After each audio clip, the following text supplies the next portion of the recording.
This episode of the Firebirds Fan Zone is brought to you by Kyle Garman Realtor. Whether it's your forever home or that perfect desert getaway, Kyle Garman and his team at Keller Williams have the experience, integrity, and tenacity you can depend on to make the dream of home ownership come true. The Fan Zone is also brought to you by DesertDefenseLawyers.com. It's a fact that bad things happen to good people, and DesertDefenseLawyers.com is there to make it better when it does. DesertDefenseLawyers.com has been keeping good folks out of the penalty box since 2008. The Firebirds Fan Zone is all about sharing the Coachella Valley Firebirds fan experience, so if you're enjoying the show, please remember to subscribe and hit the notifications button so you never miss an episode. If you're really enjoying the show, please feel free to share it with the world. And of course, hit that like button. Okay, if you're ready, we're ready, so let's get into it. 3, 2, 1... Firebirds goal! Scoring his 13th goal of the playoff. The captain, number 17, Max McCormick, assisted by number 19, Cameron Hughes. Welcome to the Firebirds Fan Zone with your hosts, David and Kyle. Well, that's pretty good. That's our cue. That's our cue to start. And as always, we just start by starting. Yeah, you might remember that from before. Yep. Now, we are back with what is going to be a phenomenal episode. I'm just telling you right now how good this is going to be.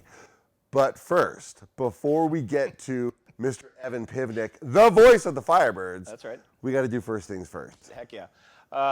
Guys, again, thank you so much for all the support. You know, I want to apologize because we've kind of been on a hiatus a little bit, so it's all well worth it, so please hang in there with us. But again, we've had so many people coming out to the arena and just saying how much they've enjoyed the show, and they're really enjoying what we're producing. But, you know, keep hitting the like, subscribe, share button, add comments. If there's anything you want to see, just let us know. We'll go ahead and we will try to make that happen. But again, thank you guys so much for everything. We really appreciate it. That was nice. It's so sincere when you do that. I love when you do that. It's awesome, man. I mean, nice. You know. Nice way you do it. Up So, as you can see, we've got the man, Evan Pivnick himself. And now, in the interest of full disclosure, we did one of our very first episodes with Ev. He was very generous, kind to come in. And we had about like 90 minutes of pure gold. It was so good. And then we went to play it back, and there was no sound. So this is going to be brand new for all of us, a new experience. But I'll tell you that having listened to you for yet another season, this conversation, this interview is, I think, going to be way different. Do you remember any of the questions that you asked, or my answers for the most part? I do. There's only one thing that I remember specifically. I know what it is. And it's that. I noticed. And we're going to get to it. We'll get there. And you'll probably get to it before we do. Okay. But as we start with every guest, everybody knows who you are, everybody knows what you do, and we're going to get to all that. Mm-hmm. But let's talk about who are you? Where you come from? What's your background? What's your story? So I grew up on Long Island, in a town called Oceanside, New York. You have to say Long Island. Oh, I worked. So I grew up and I had a Long Island accent. I did going into college. I did, and then me wanting to become a broadcaster and moving out of New York to go to college in Ohio, people don't necessarily want to hear a guy from Long Island talk like a guy from Long Island. So I made a conscious effort to get rid of a lot of the words that I did say that were different. I would say coffee now instead of coffee. Oh, okay. I was going to ask. Like dog instead of dog. Like orange instead of orange. Orange. You know, Florida. Like all that stuff. But then I would go. Florida? Florida. I say Florida. Florida. Yeah, it's an A instead of an O. And the real ones put the R at the end. It's Florida. Florida. Whoa. Yeah. Like I get a glass of soda. Or yeah. Like R's at the Yep. I have an idea. I sorted that yesterday. Something like that. Yeah. But yeah, I made a conscious effort to get rid of that so I could have a job elsewhere, not in just anywhere else. Just not in New York. So yeah, I grew up on Long Island. I grew up a diehard New York Islanders fan. Okay. 10 minutes away from where they played, so that was my introduction to hockey from a young age. What's a young age? Probably 5 or 6 was my first Islanders game. That's a young age. Yeah. So, being 10 minutes away, I was able to go to games on weeknights and be home at a decent hour. So even if the game went to overtime, I was home by 10 o'clock, so it wasn't that bad. I wasn't that that bad of a kid, staying out later and whatnot. So that was my first experience going into hockey, and I knew I wanted to be a sports broadcaster since I was 7 or 8 years old, and just chased the dream. Was there any other sports that you were, outside of hockey, anything else that you gravitated towards, maybe like basketball, or was there anything there? I don't know, Baseball. Baseball, okay. Yeah. Diehard Mets fan. All right. Dad has season tickets to this day, so we used to. I went to probably a Mets game when I was less than a year old, I'm sure. So Dad had season tickets before you were born, probably. Yep. And he still has them to this day. He still has them, yeah. Wow. So my dad's a huge Mets fan. I am too. I mean, summers all I pretty much do is watch the Mets. Whether they're good or bad, I'll sit and watch the Mets broadcast start to finish, and it's calming to me for That's some awesome. reason. That's awesome. But Bring back some good memories. the Mets were only really good, I think, twice in my life. They went to the World Series in 2015, which I remember because I was in college. And then in 2000, they lost to the Yankees in the Subway Series in the World Series. So that was a little disappointing for me as a kid. But I was still young at the time. So you mentioned before that you knew, I think, from the age of 7 or 8 that you wanted to be specifically a hockey broadcaster, right?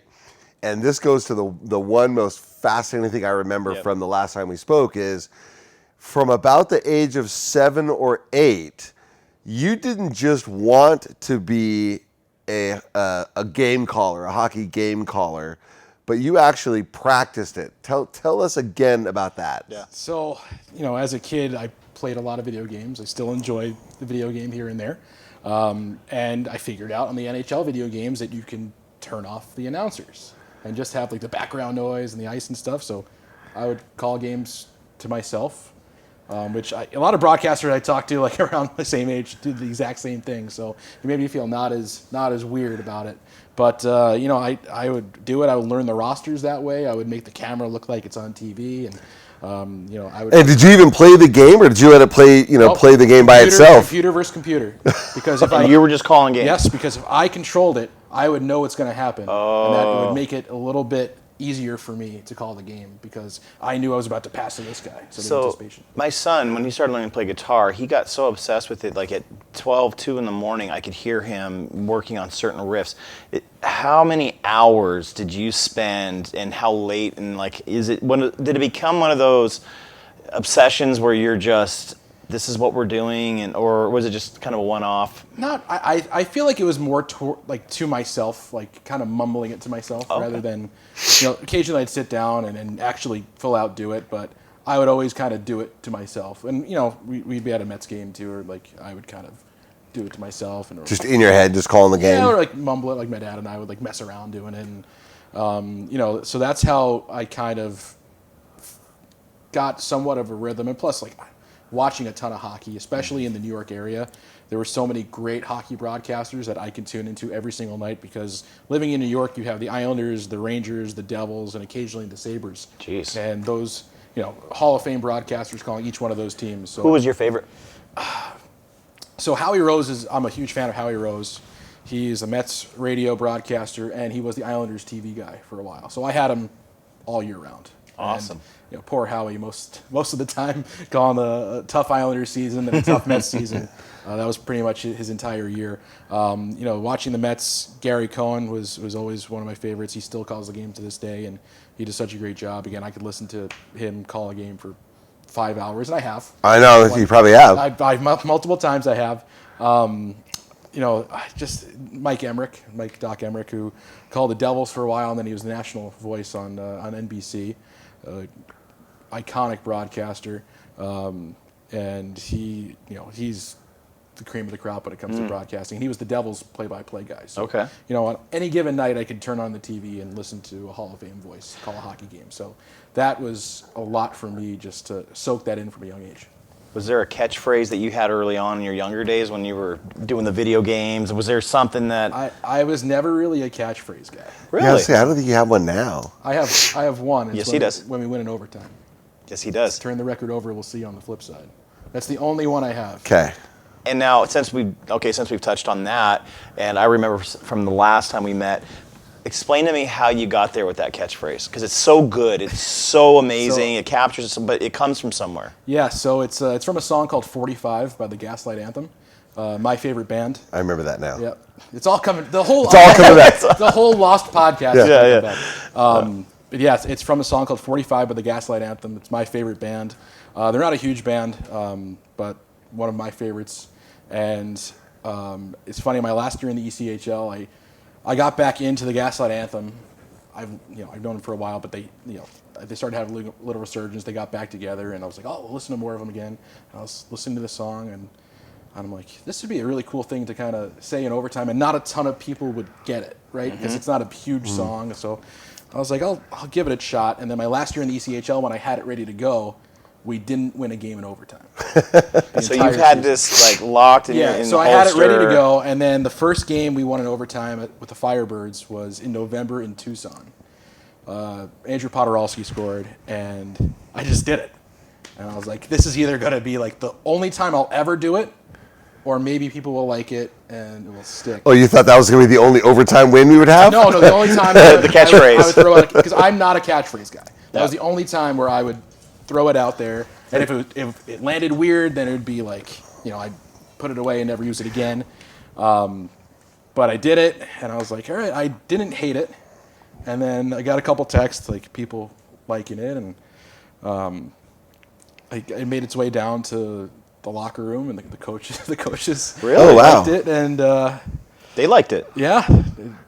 I'm surprised they even paid any attention. Like, they even noticed. So, I'm not sure if it was last year, but this year, shout out to our video coach, Eric Ellens, who he does an awesome job. He does so much stuff behind the scenes, but he made it so, because he watches the game from a computer down in the coach's room, the entire game, while the game's going on. Okay. So he has it so he could hear the broadcast through the computer, so it gets recorded and all that stuff. So, he'll tell me if I mess up, or he'll shoot me a text or something. But so on a lot of the video when we're at home, it's our call. So so I did it, and it stuck, and That's we great. won a few more games in overtime after that, and now it's So now you're a catchphrase now I guy. gotta do it, yeah. Yeah. But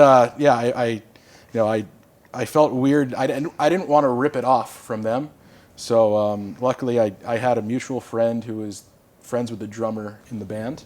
It got to them, and they loved it. Yeah, I'm sure they must, right? Yeah, they would have to. Yeah, so they reposted the first one I ever did, and You're going to end up on a record. Heck yeah. yeah. They're my favorite band. So it's cool to get that that the nod of approval from a band that I really like. I love that. Yeah. So now I got to go all the way back in time. So you're 8 years old. You're in your room. You probably got a soda over here and a snack over here, and you're calling a Doritos. computer versus computer game. Yeah. How does that kid become this guy?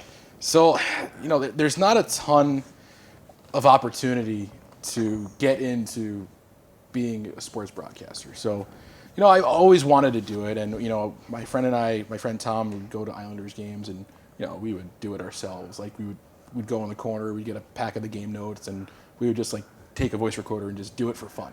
Like it wasn't In the middle of the game, in the stands. Yeah, but like there weren't a lot of people at the game. Wow. So we would sit in the corner. It's not a Firebirds game. In the upper deck, and we would do it ourselves, just for fun. Like for me, this wasn't this is what I'm going to do as a job. Like I would love to do it for a job, but like being 13 and 14 years old, and like this is like we're just messing around, right? Mm-hmm. So fast forward to high school, and I knew I wanted to do something in radio or broadcasting, hopefully in sports. So fast forward to high school, and we had a high school broadcasting class that allowed us to create content for our school. And this is kind of ahead of its time. It was in 2011, and MSG Networks, which is the sports network out in the tri-state area, they went to high schools and they wanted more high school sports content. Mm-hmm. So there was a few schools that they selected to have this program. So, we were tasked with making kind of newsreels and keeping people updated on what's going on. I went to Oceanside High School, so with the Oceanside Sailors, what's going on with the football team, what's going on with the cross team. Like we would make little In segments. MSG, that's Madison Square Garden, Yes, right? yeah, So that's where yeah. not a little. No, it was It's a a big thing. It was a big thing. So luckily, we were able to do that. And again, as I said, it was ahead of its time. This is 2011, and we were making content to put on websites. And it kind of went to social media then. Like this now would be a standard thing like anywhere else, right? Well, look at where we're at today. Yeah, Exactly. right? I mean, Palm Desert High School in this amazing facility, and Exactly. So we covered the sports teams, and my friend Tom was in the class, and we wanted to call a hockey game. Like that was our thing. Like we want to call a hockey game, and we want MSG Varsity, which was called, to help us out with it. Long story short, we basically bugged them until they said yes to us about doing this. Yes, shut up. Yes. I like that. So they're like, fine, you can do it. We'll send a camera. We'll send some equipment for you guys, and you guys film it. So we did the whole thing at the Long Beach Ice Arena in New York. It was Belmore Merrick versus Oceanside. Big rivalry. Big rivalry. No idea. I So totally made that up. I don't even know if it was Yeah. either. But so our high school hockey team was not really like sanctioned by the high school. Like kids had to kind of pay to play on the high school hockey team. I don't know if they just didn't want the liability of it. That's what I was thinking immediately. yeah. But they got football. Yeah. But still, Football. hockey's Yeah, it's Football's a game, man. Hockey's a sport. So we ended up getting to broadcast the game like to ourselves. It was going to be to Okay. ourselves to put on the website and whatever. And we sent it in after we edited it, and they gave us a call like a week later. It's like, hey, we're going to put this on TV. okay on TV. You're what now? It's going to be the first ever student-produced broadcast to air on MSG Varsity. And we're like, okay, that's cool. That's kind of what we wanted to do. Like, thank you for letting us do it. So they put it on TV, and we got some positive feedback out of it. It kind of led to a couple of other jobs when I was in high school for MSG Varsity. I called, I think, a couple of lacrosse games, a couple of baseball games for them. Really? Yeah, so that was really cool, and that was my senior year of high school, and I ended up winning the MSG Varsity V Award for best play-by-play in the tri-state area. Really? A trophy I still have in my office at Acrisure Arena. Promise it's not the last award you're going to win. But it was cool at the time. Like it was given by the same people who did the New York State Emmys. So it was the Academy of Arts in New York. So did you feel validated then at that point or like you knew that what you were doing, like this is what I'm supposed to do? Like, I mean, because I gotta believe, like you're kind of in the back of your mind, you're goofing around, you're like, this would, like you said, this would be fun if, it'd be great, but it's more of a fantasy. But when you start actually doing it and then producing a show and then getting games, accolades. and then all of a sudden, you get this award. I think having that class in high school proved to me that because I was a terrible student in high school. Again, like I cared about sports and I wanted to be a broadcaster. Like that was my Nothing else mattered. Yeah, I knew where I wanted to go. That's awesome. But I didn't know, I didn't take the proper steps to do it. But, I think that having that class in high school helped me visualize, there are paths to doing this. I don't have to do the normal, I'll go to the normal path that anyone else kind of Communications universities and exactly. There was more avenues for things that I wanted to do. There were more I could explore, as you said, like different programs that specialized in what I wanted to do. So that was kind of the big path for me. Wow. And then, that was great. And then I went to Nassau Community College for a year to get my grades up. Yes. You got to get your grades up. That's right, kids. For all those out there. Because you can't get into those schools That's right. unless you get your grades up. That's right. So I did that for a year, and I transferred to Bowling Green the year after that. And Bowling Green was the best thing that happened to me. They had a Division I hockey team. They have a student-run radio sports organization, and they covered all the sports and had a great broadcasting program. So that was something that I wanted to do. I know Syracuse is the big one. A lot of my friends went to Syracuse. It's no knock on Syracuse because it's a great school and a lot of great broadcasters come out of it, but I wanted to get to work right away. Syracuse, there's a lot of paying your dues, which is great. Like people, you don't get an opportunity mainly to your junior or senior year to get on the air in Syracuse. Bowling Green, I was able to get on as a freshman. Again, nothing against Syracuse. It's just I wanted to become a little more immersed in getting on the air. Were there a lot of other students trying to call hockey then? Or is that why you got on as a freshman? No, so my first broadcast as a freshman, I mean, I did a couple different sports. I think I did a sideline for a football game where I think the weather was really crappy, and I was supposed to be on the sidelines, but I went up to like the broadcast booth and I stuck my head out and pretended that I was, because it was on the radio. So I was like, "Yeah, it's really windy out here." I think we're also having microphones. Wait, it's funny that they needed a sideline reporter on the radio. Right. Yeah, and they're like, well, what do you want me to do? And I'm like, oh, if you see someone get hurt, I'm like, well, so-and-so just got carried off the field. I'm like, yeah, we saw that too. I'm like, all right, back to you. I can add a whole lot to this. I did baseball games. I did color commentary for a hockey game. My good buddy to this day, Kevin Myers, was the broadcaster when I got there. He was a senior when I was a freshman.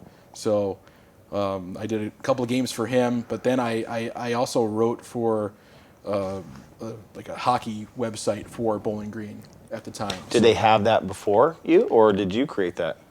They had that before me. Okay, so you just took over as a writer. Okay. I helped out, and I kind of got myself in the eyes of the athletic department, because it's an athletic department hired job to be the broadcaster for the hockey team. Oh. And they just kind of put it through the radio sports organization, because you travel and you get paid $25 or whatever it was a game, and as a college kid you're like, that pays that's for awesome. my A lot of weekend. money, yeah. That pays for my weekend. That's some beer money. Yeah, I don't care who you are. Yeah, it was great. It's groceries and a night out. That's right. So I ended up getting the broadcasting job what would have been my second year.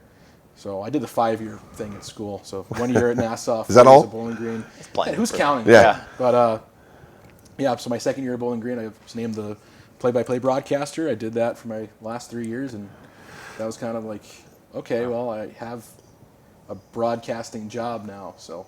And then from there, I mean, you leapfrog. So what was the next step? The next step was actually an interesting one. So I graduated in 2017, and I was looking for a job, and I was going to intern for the Rockford Ice Hogs in the American Hockey League.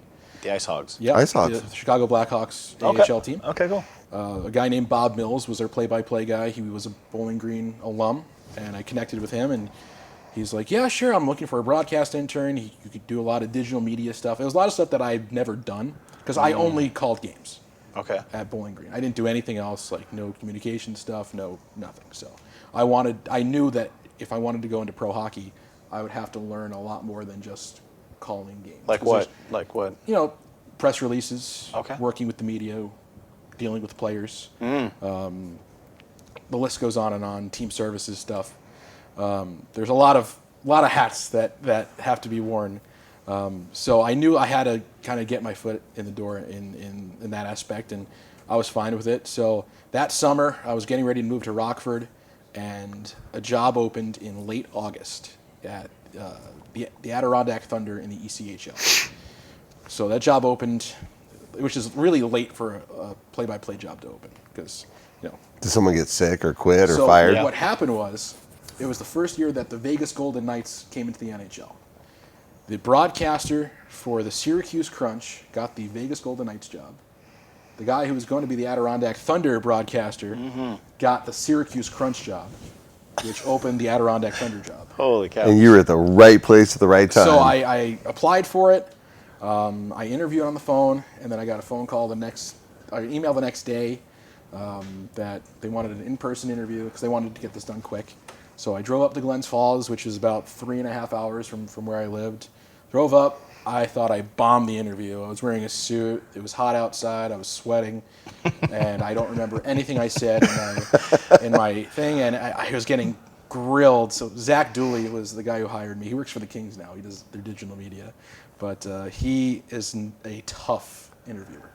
Really? And he was grilling me. And this is my first in-person job. Do you remember any of the questions? No. I really don't. You blacked I was out. You just completely. So they're like, okay, I get done with it. We'll let you know by Friday. I was like, okay, it's Wednesday now. Friday, I'm driving to Rockford. My dad and I are getting in the car, and I'm driving to Rockford. So I'm like, okay, well, let me know. before Friday. Yeah, please. Friday comes and goes. We're on the road. I hear nothing. Saturday, we get lunch with my friend Kevin, who was the play-by-play guy my first year at Bowling Green. We get lunch with him at Lou Malnati's in Chicago because you got to go get deep dish pizza. So When in Rome. Never been. So I was literally texting our landlord to get my keys when I got a call that I got the Adirondack Thunder job. No kidding. And it was on a Saturday, so I wasn't expecting it. Right. You thought you didn't get the job. You thought Yeah. this went horrible. I didn't get Exactly. it. That's why I'm So- not getting a call. So I ended up getting it, and we turned around and Just went like that. home. Yeah. So I called Bob Mills, who was supposed to be my boss, and I was like, "Hey, Bob, bad news. I got a ECHL job, and I won't be interning with you." And we just lost another intern like the day before, but he was like awesome about it. I mean, he's got to be stoked for you, right? He's like, "Dude, that's a pro hockey job right out of college. Congrats. Yeah. Don't even worry about this. We'll figure it out." We'll figure it out." So we drove, I forgot how many hundreds of miles, but it was we drove right back. And you were with your dad. Yeah. How exciting. Well, number one, I mean, what a great moment to share with your dad. Yeah, it was cool. I mean, you get the call, you get the text or whatever, and then you're like, you look at him and Dad, you're not going to believe what just happened. Yeah, well- we need to turn around. Yeah, we knew, we'd hope we get the phone call, right? Yeah. So, like, I saw the number pop up. I was like, oh, we'll see. And, half of it's, for me, half of it's like, well, just tell me I didn't get it so I could just kind of move on. Well, yeah, But you it's- wanna know. the anxiety of it and whatnot. Sure. So, yeah, it was cool. It was cool to share that moment and share that car ride. Did Dad cry a little bit? I don't know if he cried, but it was cool. We were pumped. I would have. I mean, well, yeah, but you're a crier. I am a crier. Yeah, sure. yeah. What can I tell you? I own it. Yeah, it was really cool. All right, so your first, and there's so that we're limited time, and there's so much I want to talk about. But you're back to Adirondack, right? And it's the day of your first game. You've never called a pro hockey game before. How do you get in that mindset for your first game and know the names and the players and? I sucked. I was so bad. So I went through the mindset of like, what are other pro hockey broadcasters doing to get ready for games? Because I want to do that. I'm a pro hockey broadcaster. So I had the way that I called games in college. I did it off. I'd make a little line chart and do all this stuff, and that worked for me. And for some reason, I was like, let me see what other broadcasters are doing. So I changed my whole spot chart, and I was lost. First game was a preseason game, thank God. 'Cause I was so bad. I learned, luckily getting to work with your own team for a couple of weeks during training camp and whatnot, I was able to learn a lot of our guys, but it was tough. So once I went back, I think it took me 3 games to get back to like the way I usually prepare for games. Then I was kind of back in a little more normalcy, but I still wasn't very good. I've listened back before, and I'm like, How do you prepare for a game That's a good like question. that? And then we're going to fast forward to now, but Yep. how did you prepare for a game like that? so I kind of went around and asked other broadcasters what their spot charts look like. So it's like What's a folder. spot chart? So it's a big piece of paper you have in front of you that has everyone's information, numbers, where they played from, or where they came from, where they play, junior hockey, every kind of bit of information. And they, they sent me their sheets, and that works for them. For me, I work off of line charts. So I write out who's in the lineup in what position, 4 lines, 3 defensive pairings, 2 goalies, and that's how I usually work off. That's how I work off of now. That's what's comfortable for me. And then I write on the For sheet. both teams? For both teams. I should have brought in one of my. Yeah, I want to see it. I've been I'll awesome. text you photos of what it is. Well, I've always, Put it in. it's amazing. Yeah. Yeah. Oh, if you could, yeah, we'll definitely put one on the screen. Yeah. Oh, So 100%. it's color coordinated. I try to make it look all nice and pretty so I can understand what's going on. But yeah, I'll write, little stats and things that I think are interesting that would, most of it doesn't even get on the broadcast. Like there are times where I just have stuff like I did all that research and didn't even make it on. But you never know. You have stall moments where you got to fill in. I'd rather be more prepared than Yep. scrambling for things, especially on the road. If I'm doing games by myself, it's a little more. So let me ask this question then, because I was so impressed with last season and how you were able to nail everybody's name with such clarity. Because honestly, I couldn't pronounce half the team's name for so long, and then when I would listen to the broadcast, and that's how you pronounce it, or okay, that's Cartier, like certain little things, little ways that you would. So how do you prepare for that? So when I was in high school, I learned a lesson. Really, I used to be a public address announcer for, I think it was basketball at the time, and someone told me, the people who care the most about the way you pronounce someone's name is the families. Let's say the parents. Yeah. It's the families. It's true. The parents, the kids. It's true. And I didn't want to ever disrespect that. Wow. So will go and if it's a player on our team, I'll go and ask him, how do you pronounce your name? And a lot of times, if it's maybe more of a European name, they'll be like, oh, you could say it this way. I'm like, no. How do you say your last name? Man. And how do you want me to say it? Well, people say it like, I don't care how people say it. Like, I could change the way your name is said. So, let me do that for you. So, that, I've always taken a lot of pride in my pronunciation or trying to get it right. Sometimes if, a guy in another team, I'll go on YouTube and try to find his highlight reel or try to find an interview where he says his name. You never go down to the opposing locker room and ask them? No, I'll ask the that's fair. Or the coach or something? I'll ask the broadcaster for the other team. Oh, God. That's kind of and then in our game notes, there's usually a pronunciation guide. And I'll write it in, too. I'll write it in the way it's supposed like a phonetic spelling? Okay. Yep. Because that was going to be my next thing. Like, are we practicing over and over to get it right? Or, how do you do it? Because you do it, flawlessly. It's all phonetics. So if I see the name, for instance, we have Lucas Dragosivic right now. Dracula Civic, yeah. So the way I interpreted that last name, because I found an interview, him saying his name, and then when he got here, I asked him, you're dragging a Honda Civic.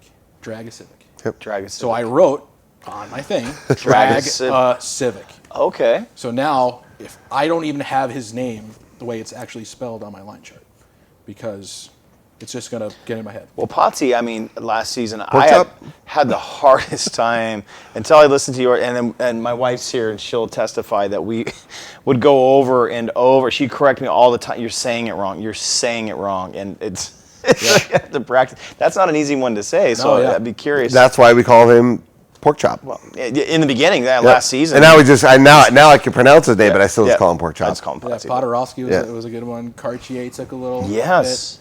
But again, I asked him right at the beginning, how do you pronounce it? And we had a couple of skis at the end of last names. Torinsky last year, Pagansky. But yeah, it's something that I like to take a lot of pride in because I know at any level, right, people's families are always watching. And that's the most basic thing that you can get right is pronouncing someone's name. I love that. Well, and you also do, again, we touched on it, but the opposing team. We were listening, I'd been at Dave's house and we'd watch a game and we'd listen to the other announcer and it's just night and day difference. He didn't even try to pronunciate or even actually call it. He just called Firebirds player. They would just blanket the Firebird player this, that Firebird player that, but would never. And you're announcing and calling everybody who's coming through those lines. Yes, the other team gets as much respect from you as our own team, which is it's really impressive. Yeah. Well, that's another thing too. I try to get critiqued a lot by other voices in pro hockey. A lot of NHL guys too. I'll reach out to, and it's the big thing for me is it's a respect thing. I don't like to be a homer. I'll have more excitement obviously when the Firebirds score rather than we get scored on. But at the same time, I'm not going to take away if someone made a good play on the other team. I'm not going to take that away from them. Yeah. I'm not going to make up something because I'm not going to say, oh, that was a dangerous play or that was I like to give credit where credit is due. Hockey is a great game. It's a beautiful sport. It takes so much talent to play it. So when someone makes a great play, when someone does something that I think should get pointed out, it should get pointed out, regardless of whether they're wearing a Firebirds logo or whether they're not. I think it's pretty clear listening to you. First of all, I think I put this on Facebook one time. We would listen to you read the phone book. You're so adept at how you do it, but it is true. You are definitely a Firebirds guy, but you're very fair and impartial and balanced when you're calling the game, and especially games on the road, because those are really the only times we hear you, when we lose. and it's very you don't take away anything from anybody, and that's we don't hear that from even NHL broadcasters. Sometimes they'll show a little bit more bias than that. Yeah, I just like to be somewhat down the middle in terms of giving people props for what they need. No, well, you do. I mean, I think that's the reason why when you came today, that was one of the things that stuck out. There's a couple other things that we had talked about, when we first did this, but it's that alone and I think that's the separator for you. When we hear other announcers, but I think that's what sets you apart. You're a craftsman and clearly care about what you do at such a high level, and it shows in that. And I think that's what that is. It's how you're calling the games. You're a little biased, but not just enough to know where you came from. You're enthusiastic. Yeah. And I think that's that's why when Dave and I were always talking, it's like, man, he's not going to be with us very long because so we're not getting attached. The level at which you do it, it's like I appreciate it. I'm shocked you're still here. To be honest, I'm glad you are. I'm glad you're still with us because I can't imagine turning on a game, an away game, because that's the only time we get to hear it because we're obviously at the arena, but to have somebody else call a game, it would freak me out at this point. But like we told Cole Lynn this, we told Riker Evans this. Yep. When you go, we don't want you back. Yeah. We want you to go and prosper and be successful, at the show in the big league. So, but until you do, right. I got more stuff I want to talk about. That's fine. Okay, so how do you're encyclopedic or not encyclopedic? Your thesaurus-like brain. I'll have people at the house, right? And we'll be watching the away games. And I'll say, listen, you got to listen to this guy because he will never use the same metaphor twice, right? He'll say stick once, then lumber, then toothpick, then whatever. And I just love the way you can say the same thing over and over again in a completely different way. So I want to know, how do you, in your brain, how does that happen? I used to be very conscious of it. I don't like saying the same things in the same sentences back to back. You'll even hear, I don't like even referring to teams like, if I'm saying Coachella Valley is playing Bakersfield, I'm not going to say Coachella Valley is playing the Condors. Right. I'm going to say the Firebirds are playing the Condors, or Coachella Valley is playing Bakersfield. That's how kind of particular I am with that sort of stuff. Apples to apples. Yeah. Yes. So there's something that was posted online in 2013 or 14. Mike Emmerich, who I actually got the honor of calling a game with Doc Emmerich my senior year at Bowling Green, which is incredible. That's pretty big. He's a Bowling Green Falcon, so that was really cool. But someone posted, he is an absolute wordsmith, and someone posted every single, I think, metaphor or term like that he used in a single game, and it was a full sheet. I think it was like a full sheet, a bunch of words here, a bunch of words here, of just different things. And that for me was like, I could be way more creative than saying puck or because the same things happen over and over again. And hockey can be a very repetitive sport, especially come a game where there's not really a whole lot going on. So you have to find new ways to kind of describe things, and I think just doing this for as long as I have, it kind of just happens. So I'm not as conscious as I was, but I was conscious, which I think helped me be able it must be automatic now then. You do it. I black out sometimes. There's some times where I'm like, I don't know what I said last time, which is scary to think about. A little bit. Yeah. Yeah, I have no should idea know. what I said. But I think that's improv. I think that's improv at its highest level. Yeah. You know what I mean? Because it's you're improving, but you're not. You're freeing up your creative mind to run free, but you've trained it well enough to know, okay, I'm in the zone. It's like an athlete, Any athlete can tell you they're in the zone, and what that truly means is they're not thinking. They're doing the thing that they've practiced over and over and over, and then it becomes an unconscious habit. It's all repetition. Yeah. I mean, and again, my advice for any sports broadcaster, any broadcaster, just do it as much as you can. Playing video games. Yeah. That is doing it. Yep.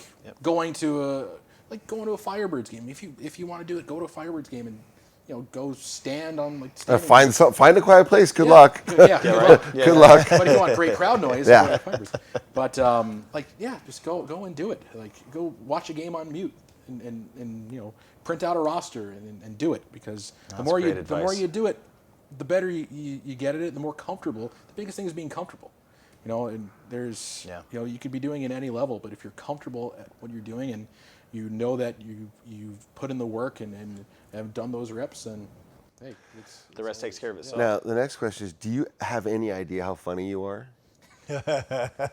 Because so true. There have been, and I don't even, correct me if I'm wrong, I don't even think you're saying some of the stuff you say, but I remember a game, I think it was earlier this season, there was a line change, and I think the forward line, the three forwards had changed, and you said, I swear to you said, all right, we got 3 fresh bodies and 6 fresh legs. That's right. And I was so cracking up. Like, that must have been a road game. Yeah, it was a road game. Yeah. Road games, I tend to, it depends how many games we're on a road trip for, how long into the road trip we're going, what the score of the game is. But there are times where it's like, I think we were in Abbotsford a couple weeks ago, and it was the second game. We were up like 7-1 at some point. And there was, I just have thoughts that come into my brain sometimes, and if I have 30 seconds to fill, I'll stand on my soapbox. And so behind the net in Abbotsford, there's an older school scoreboard, like you kind of see. You were talking about the clock. I heard you. So it had nothing to do with the game, at all. The clock, nothing at all. So we're just talking about the game. Yeah. The clock said was the time it was actually. It didn't like say 5:53 in the afternoon or whatever. Yeah. Oh, okay. But the center ice scoreboard had everything else, but the clock. And I, instinctually, all the time, I turn and I look at a scoreboard to see how much time's left in it. Sure. And there was 4 times throughout the entire weekend I almost said what time it was. Yeah. And I had to say something because it was just on my mind. Because I almost slipped and did it. Yep. And then I was like, well, let me explain why I almost slipped and did it. Because every time I look to my right, I see the actual time it is outside, not the time that's left in the game. So it was 7-1 at that point. So I have, thoughts that come into my head, and sometimes I'm like, maybe someone wants to hear what's going on in here. It is pretty. Well, it's true, actually. I think it does. It helps us draw us in. It paints the picture a little bit more. Yeah. So it's those little nuances. Try to keep you locked in a 7-1. Oh, yeah. And it was that 7-1 blowout in Abbotsford, the one where McKinnon scored his goal, right? That was the second game, the Sunday game, I think. Yep. And there was a fight, and it was a long fight, and it went on and on. And it was like you were calling Ali Frazier. Nice. And McKinnon with a right to the head, and so coming up with an uppercut. I was cracking up watching that. It's fun. There's so many fun things I get to do with my job. Calling hockey's awesome. Calling fights it's cool. But when it gets a little too long sometimes, there was one I think the other night that was just the one against Ontario. It's just all right, we threw a couple punches. Can we wrap it up, please? Oh yeah, we tell they were punching themselves out a little bit. Yeah, and you can tell when that. But it's cool. Can we? All right. So as a nice little segue, can we get into this season a little bit? I mean, I don't want to open up Pandora's box and pull out last season. We already covered a lot of that already. Yeah, let's talk about it. Everybody seemed to have found their rhythm this year. What do you see? We're getting ready for the playoffs, obviously. How do you feel? What are you seeing, with the teams, the players and all of those things? Because you've had a pretty unique perspective. You're around the guys.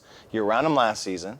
A bunch of nobodies, so to speak, right? We didn't know who they were, and then now you guys. Now they're family. Now they're family, and now we go into this new season. I mean, how's that transition been? And the team's definitely turned it around. So yeah, I mean, obviously there were a lot of new faces coming into this season, and there were a lot of guys who had a very short summer, very short off season. Yeah.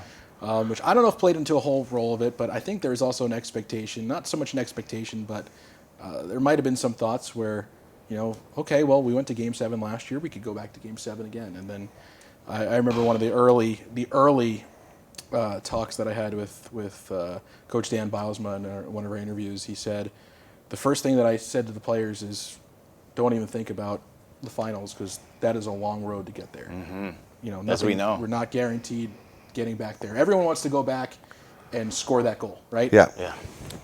But hey, that's not. Can't rewrite history. This is a new season. Yeah. We're not. Game 1 is not Game 7.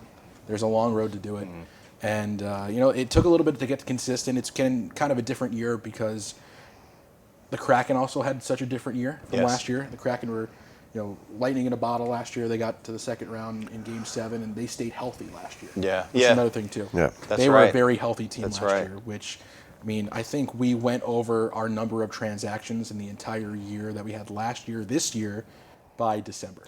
Well, and not only that, but I think with that, we had the most transactions from a farm team to a pro team throughout the entire league, overall, this season so far. That wouldn't surprise me. Cale Fleury's been called up 20,000 times in the last week. Yeah, right. Yeah, and I don't even think he's packed a bag. I mean, maybe he has, but He just keeps stuff in both places. when I saw as many transactions that Seattle had early on, especially, and I think it was like the most transactions that have happened, which is good for us, I guess. Our guys are getting experience, which is great. It's great, but love that. You look at it from the bigger perspective, as the Kraken struggled a little bit this year. And Yeah.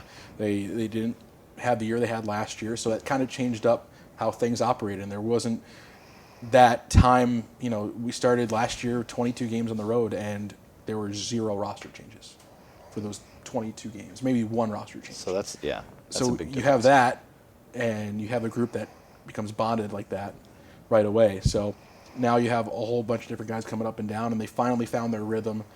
Consistency in the lineup last week of December, early January. Mm-hmm. They've been outstanding since then. Yeah. And it's just been, classic Firebirds hockey like we're used to seeing. Yeah, we're winning those games. I think Grant Fuhrer is the one that told us that be patient, just wait. This team on paper and now in real life is better than the inaugural season team. So, just keep watching and be patient. He was right. We are now first not only in the division, but now we're first in the conference going into playoffs. So, he was right. Didn't happen last year. Did not we were happen last fighting year. up to the very end to get that either number 1 or 2 spot, and now here we are. And it was also a different year, too, in terms of the division as a whole. This year's Pacific Division was so competitive. Yeah, right. Yeah. Last year, it was just the Firebirds and the Wranglers battling for 1 and 2. And Exactly. no one That's true. was really close. It was just a matter of either the Firebirds or the Wranglers going to finish first. That's a good point. And this year, it's still kind of, as of past weekend, it was still up in the air who's going to get home ice in the Pacific Division. Yeah. It was separated by 5 points, 2 and 7 coming into this past weekend. Some of it's been figured out since, but it's a whole. That's the beauty of hockey, right? Every year is so different, and that's why people play the game, because they know that things can happen that you're not expecting, and nothing's guaranteed. Nothing's guaranteed, and that's why Dan's right. Disco Dan's right. We're not thinking about game 7. We're not thinking about. I'm thinking about game 1 of the second round, because we got the first round bye. Right, yeah. That's the It's a only new game. season. That's the next game that matters, right? The whole new season, exactly. So we've spent a lot of time on the amazingness of your broadcasting skills, and it really is true, right? But that's not your only job with the organization. Correct. What else are you doing over there? So I'm also the director of broadcast and communications. So I take care of all the press releases that go out to the media. I help get the media to come check out our games. If we have events coming up, they put out the press release. I write all that stuff up. I do all of our game notes that go out to the AHL and the media and the fellow broadcasters. So I have a log of the roster, past game stats, full season stats, last year's stats. I have it all in a nice little Excel sheet with bios for every player that I update after every game. I'm the media liaison for the team. So if someone has a media request, it goes through me. I set it up, and guys hopefully are nice and respectable to the media. But so that's that. I help out Troy Bodie and Eric Ellens with some team services stuff, and when we're on the road, coordinating bus times, which has been an adventure a little more this year than it was last year. Guys are very unparticular now about bus times. As long as Max McCormick's on the bus can leave. Let's talk about that for a second. We have a lot of guys this year who they're very funny and they're very particular. A lot of pranksters going on, and we got into a debate whether the bus leaves at the time the bus leaves or the minute after the bus is supposed to leave. So if the bus is leaving at 3:50, bus time's 3:50. What time does the bus leave? 3:50 in my world. Right? That's what I thought. Until some of the older guys got out at 3:50 and the bus was gone. And they said, well, a 3:50 bus should leave at 3:51. That's not 3. That would be a 3:51 bus time. that was my argument. I got shot down. Now, anyway, this was a heavy debate. So what happens when a player misses the bus? So luckily it was like, so we usually have 2 buses that, it was after a practice, I think, on the road. So, we usually stay in pretty close proximity to the rink. So they just got on the second bus. But none of the guys want to take the second bus because they think it's so long away when it's like 15 minutes. But yeah, so that was a fun. Are you able to disclose who's the great debaters around this? Probably whoever you think would be the great debaters around this, Okay. or the great debaters. And they're the veterans a little bit. The older guys, but Okay. it's funny. So The bus leaves when Hughes gets here. it's funny. These guys. So yeah. I got a little bit of crap for that, and I'll defend the bus leaves when it's supposed to leave, but I'll leave that to those guys. So that's one of the other things that I do. So I coordinate the buses. Do you carry bags too? Are you getting water bottles? No, I help load in with the equipment guys. Jeez. Yeah. When I'm able to. I was kidding, but really? No, yeah, I did it in the ECHL. Really? I did it here. I do it here too. And when we get in to a city, well, myself and Brett Bernstein, our head athletic trainer, we're on the bus. The equipment guys, as well as our assistant, our athletic trainer Justin, he's on the equipment truck. Brandon Wickett, our strength coach, is there too. So they pull into the rink. We meet them there. We take up all the bags, and So it really is all hands. Wow. When you're at Bowling Green and you're thinking, man, I want to be in the pros, did you imagine it'd be this much work? I knew, I was always driven in things that I really wanted to do. I wasn't a great student, but I would if I had an interest in something, I'm 100% all in on this, and I'll do whatever I need to do to be successful at it. Hence team player. That's right. Yeah, yeah, absolutely. If you need something, I'll help you out with whatever you need. And I also know too, because I worked 5 years in the ECHL, and I saw how replaceable, I guess would be the word. There are so many people who want to do, and luckily, I'm in this position, I have a great job, and so many people want a job like mine, right? So many people, there are so many great broadcasters who are just graduating college, so that are just getting into college. And there's so few spots. And again, there's so few spots, especially in the AHL. The NHL, there's 2 broadcasters per team. AHL, there's 1. ECHL, there's 1, and some of those teams don't even have broadcasts. So it's such a hard thing to get into. So, I like to do whatever's asked of me, because I know how tough it is to get a job like this, and I don't want to take it for granted or be lazy about It's it. one thing I've noticed across the board with everyone we've talked about from the organization is the humility, the true sportsmanship, the teamsmanship of the whole thing. And is that the same for everywhere, or is this just another unique thing that we have that nobody else has? The AHL is filled with hardworking people. It's a development league, not only for players, but for coaches, for staff, for our hockey operations staff downstairs, for the people making phone calls and selling tickets. It's a stepping stone, and a lot of people see it like that, and they want to work hard so they can, make more money selling. It's one thing working hard, but as humble as everyone is, that's the difference. Well, Gina talked about it too, and she was on our last episode. Just the way it was kind of lightning in a bottle from the top down. Yeah. Where it's a great group, and I mean, from my perspective, I worked in the ECHL for 5 years, as I said. In college, I rode the bus, and I slept in the middle of the bus on the floor, and we had 20-hour bus rides, all that stuff. We've had some, it's not an easy road in minor league sports. So you know what you got. Yeah, and luckily, this is the best spot.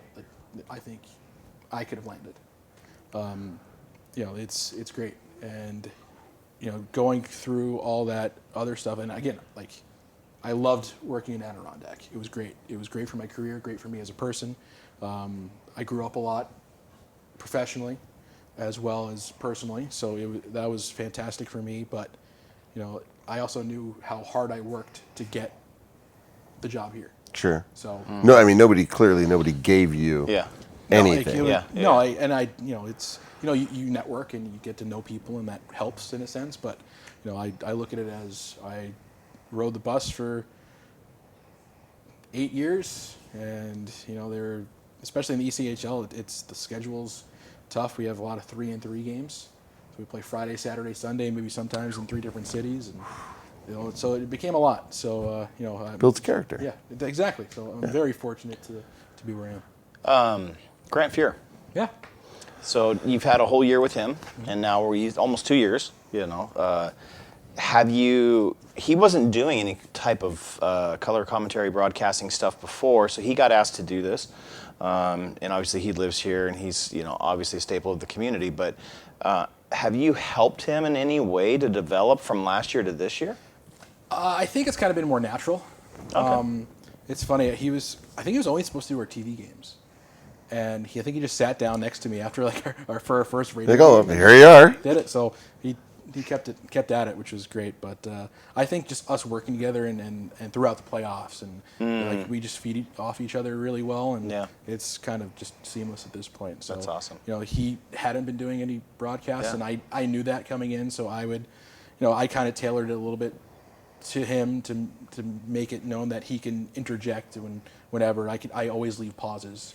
I remember. I'm sorry, I just flashed back to one of the road games where you had one of the players come on, and he was supposed to do Grant's job, and I remember you actually saying because in the moment you lob up this perfect moment for him to step into it, and you left the pause, and it's hanging there. It's and you're like, well, and then I'm like, man, this is the time when you got to step in. McKinnon. Yeah, I didn't want to call him out, but okay, it's fine. That moment, well, it was hilarious. It was hilarious. His period of color commentary still lives in infamy down in the Firebirds locker room. So he hops on, and I gave him it was a softball. I was listening, going, dude, he's lobbing this up for you. This is where you step in, and dead air. Ian was not paying attention. Dead air. And I think I said to him, you're going to have to pay attention if you're going to do this. And then he said, which the one that actually got everyone, and people still talk about it down in the locker room, is when Ville Ottavainen scored in that game. Mm-hmm.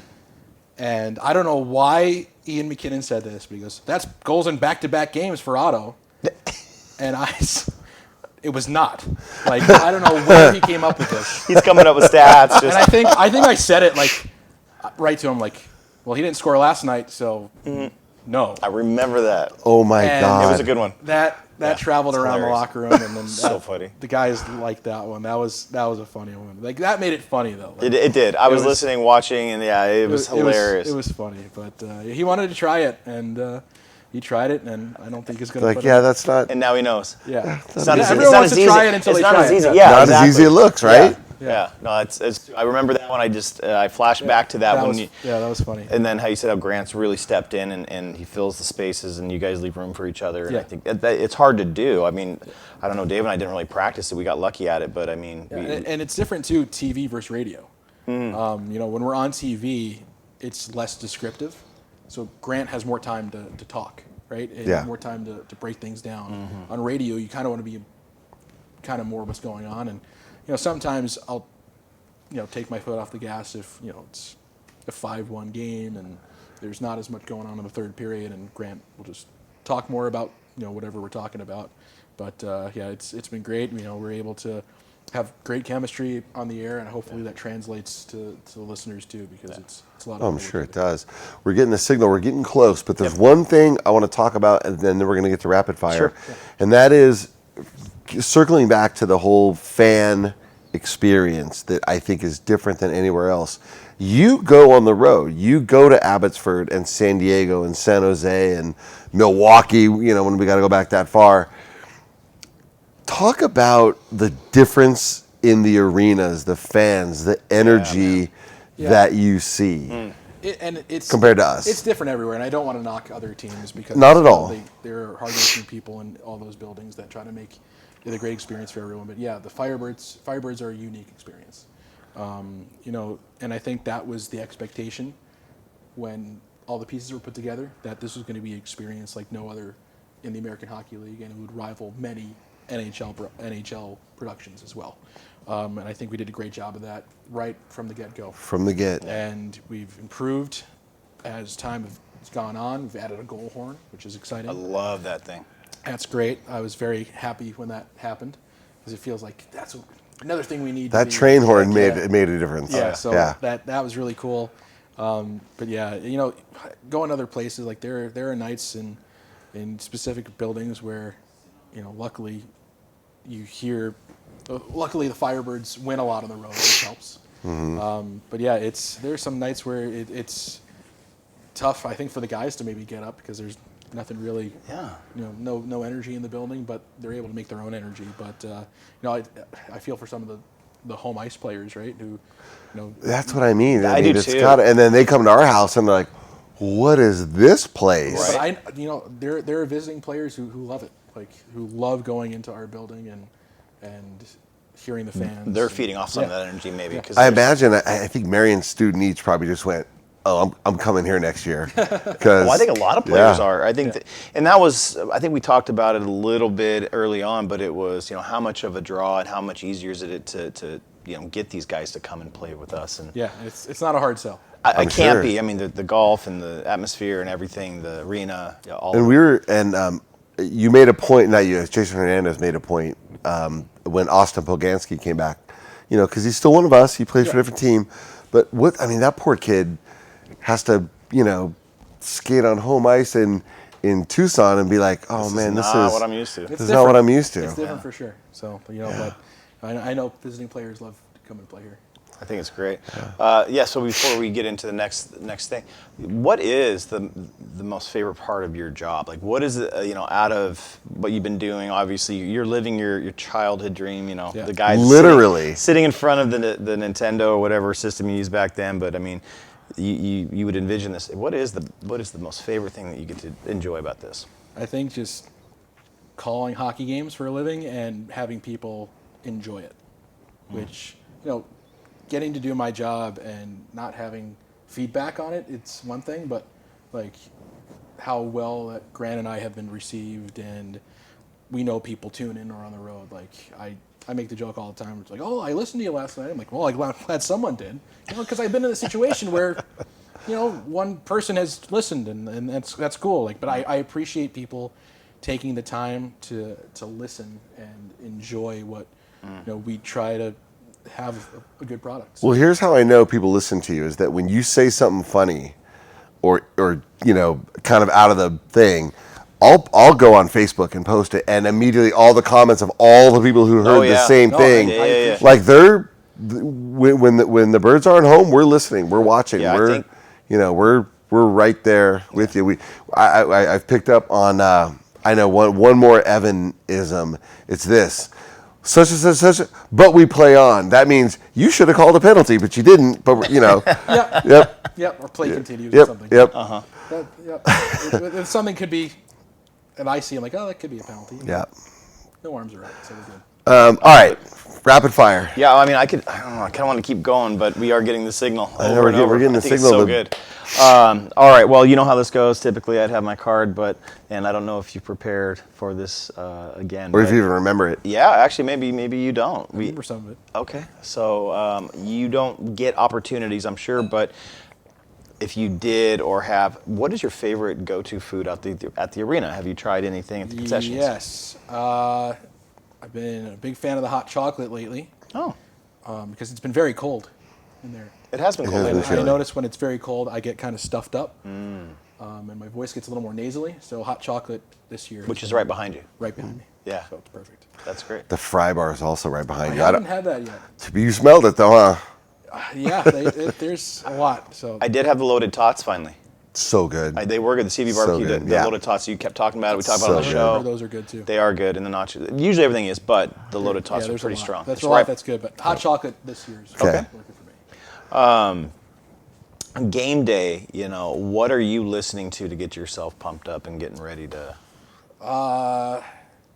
It's funny. I've been on like a weird Pitbull kick lately because I Nice. saw Mr. Pitbull. 305. Yeah. Mr. Worldwide. Mr. Worldwide. Worldwide, yeah. he's upgraded himself. Yeah. But I saw him at the arena with, you did? Ricky Martin and Yeah. Enrique, and that I knew all the Pitbull songs. It was great. Like I enjoyed it so much more than I thought I was. So now I have like a This Is Pitbull playlist from Spotify that. And that's our jam come game day, or is that just kind of a general? Just in general. Just in general. Okay. And then I have like my regular Spotify playlist, which is all over the place. Like Yeah, it sounds. it's everywhere. But Pitbull's been on there pretty good. What's a go-to spot for you? So when you're not working, you're not carrying bags, you're not, Get a day off if you get a day off, is there a place you like to go in the valley to frequent to eat, like a good restaurant, a good meal? Usually home on my day off. I don't do a lot on my day off. Really? So, yeah, I just kind of sit around. Do you grill? Quiet's probably nice. Yeah. Do you grill? Yeah, we have Blackstone? Yeah. Yeah, that's the way to go. Yeah. So. We just did some tacos on the Yeah, on the grill. I make a pretty good hibachi style steak and rice and stuff. So that's like the day off. So you just because you're not home very often, being at home is the thing. Not going out to eat, but it's Correct. because you go out to eat probably quite a bit. Don't go. Well, if you're on the road, On the road, we'll go out. Like, a couple of us will go out and have a nice meal. Hit up the Applebee's, whatever's in the parking lot. no. We won't do Applebee's. We'll try not Chili's. to do Applebee's. We'll try to find like a decent spot for dinner on the road. And I think my favorite was you and Potts it was after the season, and you guys it was on your Instagram or one of the Instagram posts. You guys were having buffalo wings in Buffalo. Yep. That's great. yeah, it was a girlfriend and I went to a friend's wedding in Buffalo and hit up Potsy for a wing recommendation. He's like, "Come here with us." I was like, okay. That's Went awesome. to Bar Bill and it was great. Awesome. I love good wings, so I'm a big I'm fan. a wing aficionado. Me too. Yes. I love wings. Actually, just you're familiar with Gold Belly, Yeah. the delivery. Mm-hmm. I think for my birthday, treating myself, I ordered like a bunch of Anchor Bar wings. Oh. So I have them still in my freezer. What's the go-to wing place out here? My wife loves them. I want to hear your recommendations because I'm still looking for. All right, the best so one. for me, and I always screw up the name, but is it the tap room out there at the Polo Grounds? Is that the name? Tack room. Tack room. Thank you. I always Yeah. screw it up. The tack room out at the Polo Grounds. They have the best wings, the best consistency. I'm a blue cheese ranch guy. I'm a blue cheese guy. Okay, so if you're a blue cheese guy, you get the wedge salad, amazing blue cheese to go along with it, and then get their wings. And I'm telling you, the blue cheese that goes along with in their thick wings with some meat on the bone, and the blue cheese on. I mean, it hits just right. Yeah, I dare you. Okay. I Getting dare hungry you. out there? You guys getting hungry? I dare Yeah, you. wings are good. Yeah, that's where I land, and that's kind of how I So- judge a restaurant. Yeah. I'm that, and if I go to like an Italian restaurant, you got to get the chicken parm because that's how you judge. That's how you know. That's how you Yep. know.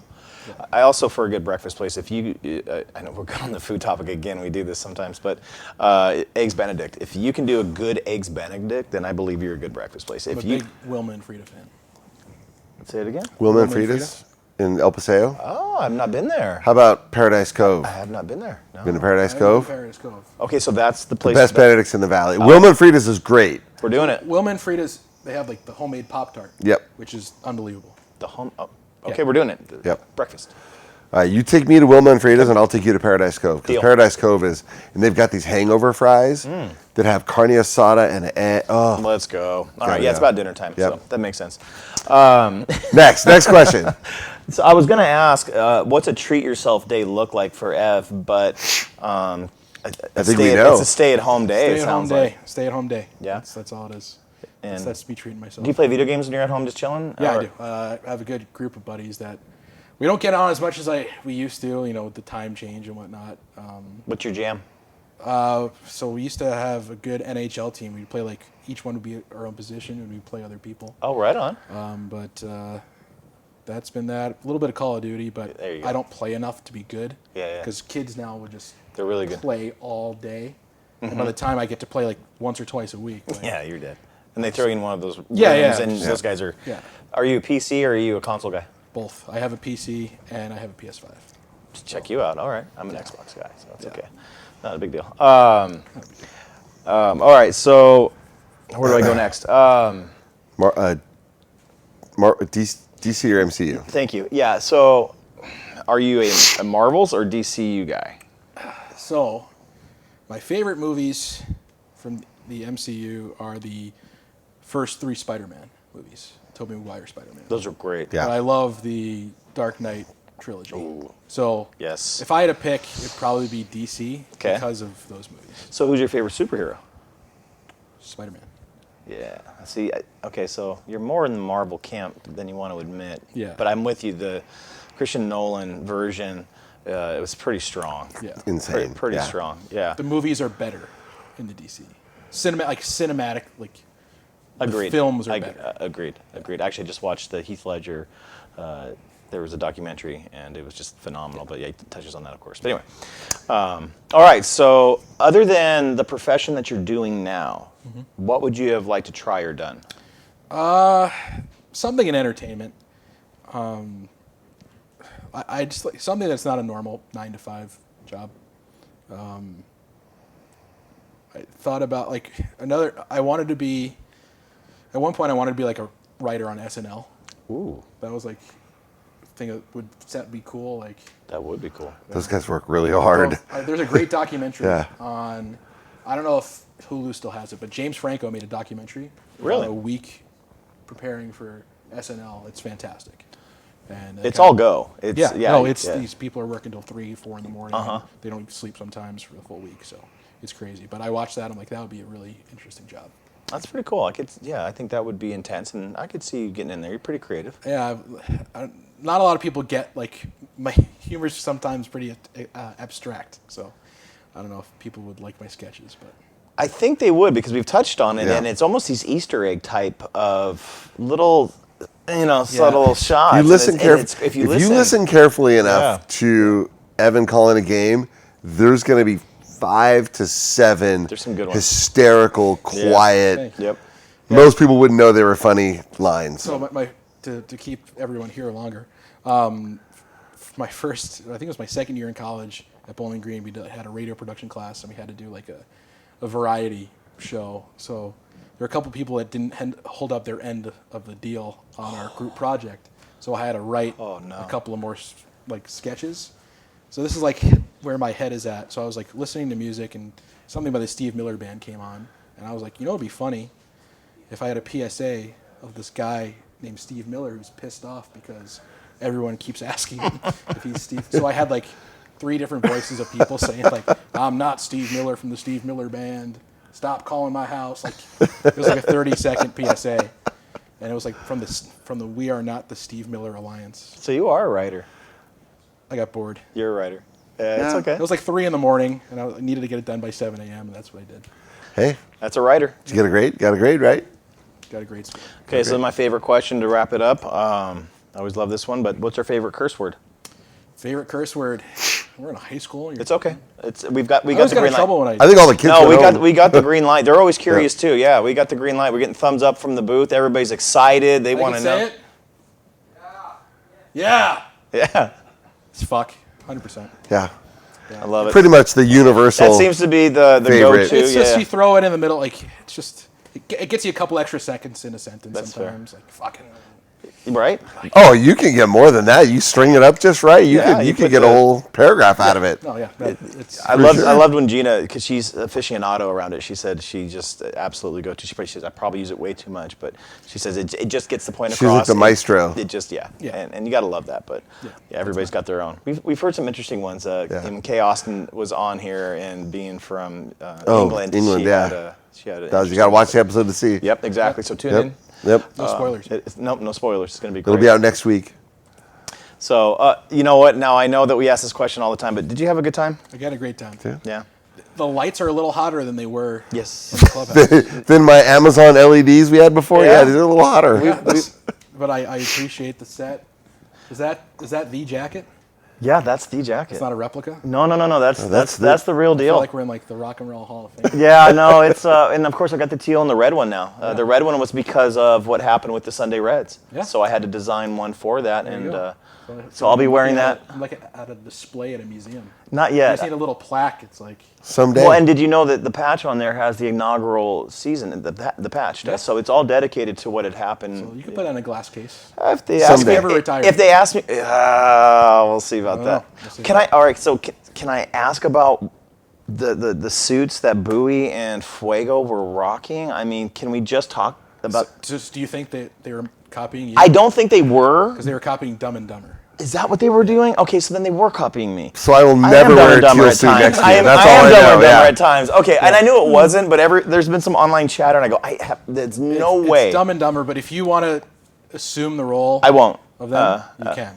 Of both those, absolutely, I am. I have those moments. Yeah. I am definitely, I have those moments. No, this year's been great. You've been amazing, and I tell you what, everything that's happened, last season, this season, again, I couldn't imagine this thing without you. I think it would be weird. And I think you're going to leave some really big shoes to fill, because whenever him and I talk about people leaving, they leave. And so I don't know if this is a foregone conclusion. No, you're not long for the AHL world, and I hope you're not. I hope you get a spot, somewhere where we can hear you still, but wherever it is, you're gonna be good, man. You got the skills, and I mean, you're already here. I don't need to kiss your ass now. Like, you're already here, so it's like this adulation, these accolades, these are real. Thank you, I appreciate it. Yeah, and it's shared. We're just two guys who get to actually have a platform to, let you know and give you the feedback. But it's true. It goes throughout the entire arena when we talk to everybody. And people in Washington are listening, and you're painting the picture for them. It's amazing. I appreciate the listen. So. Yeah. No, you've been great. And can we get a Go Birds from you? Right there, right in the right camera there. six, right there. Down the center. Go Birds. Go Birds. Good to see you, man. Thanks for coming in. This has really been great. Appreciate it. And